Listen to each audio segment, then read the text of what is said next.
So in this video, I'll show you step by step how to add paid transition in CapCut. So if you want to use the paid transition in your CapCut video editing, let me show you step by step how to do it. First up, after you open the CapCut, you go to transition. After you go to transition, then you click on this arrow and then scroll to down, go to classic. Under the classic, so now you choose this one, black paid transition. So you click on this. Now you drag the black paid transition between the clips. After you drag it between your clips, now has been added. So now if I play the video, it will just use the black paid transition like this one. So now if you want to change the duration, you select this one.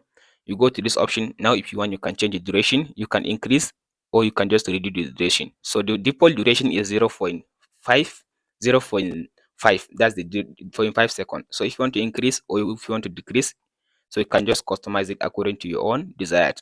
After you finish, if you want to apply this transition to all of your clips, now just select this one, go to apply to all, and then the transition now has been added to all of your clip in the timeline. So now if you play, and if you're someone who so like this values one, perks and luxury benefits, and that's it, guys. If this video helps you out, don't forget to like, subscribe. Thanks for watching. We'll meet in the next one.